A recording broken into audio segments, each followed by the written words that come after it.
Legenda hidup Timnas Indonesia, Bambang Pamungkas, mengungkap kekhawatiran jika Shin Tae-yong dipecat, berharap pelatih asal Korea Selatan itu dipertahankan.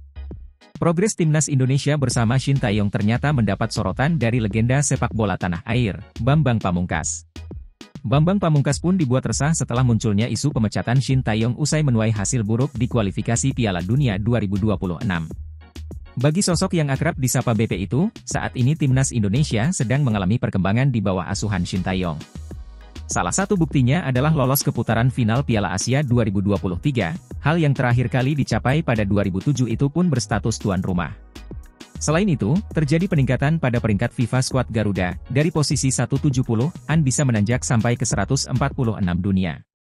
Kekhawatiran terhadap nasib Shin Tae-yong di Timnas Indonesia disampaikan Bambang Pamungkas saat menjadi bintang tamu dalam podcast Sport 77 Official.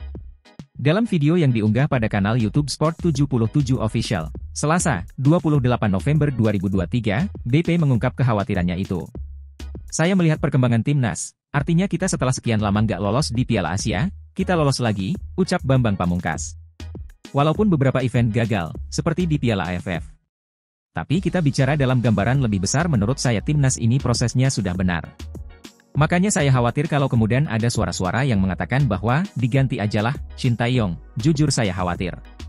Karena harus memulai dari awal, pengalaman saya mengatakan itu bukan jadi solusi yang tepat. Karena saya sendiri ketika di tim nasional, 13 tahun kurang lebih ada 11 pelatih kayaknya. Jadi kita nggak pernah punya pola yang tetap, imbuhnya. Tak berhenti sampai di situ, BP juga sedikit menyinggung Timnas Indonesia era Luis Mia yang menurutnya juga cukup bagus.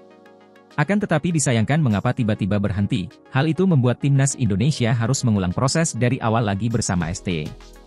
Mantan pemain kelahiran Salatiga ini pun merasa jika saat ini Shin Tae-yong benar-benar berhak mendapatkan kesempatan lebih untuk menukangi Timnas Indonesia. Kita punya pengalaman Luis Mia yang prosesnya juga cukup bagus, tapi tiba-tiba berhenti, ujar Bambang Pamungkas. Akhirnya mengulang lagi kan, sistem yang dilakukan Luis Mia dan Shin Tae-yong kan berbeda. Dua-duanya pelatih bagus, tapi kalau kemudian dimixkan nggak tepat, karena setiap orang punya pilihan pemain masing-masing. Sekarang ini menurut saya udah bagus gitu loh, menurut saya kita masih harus memberikan kesempatan kepada Shin Tae-yong, imbuhnya.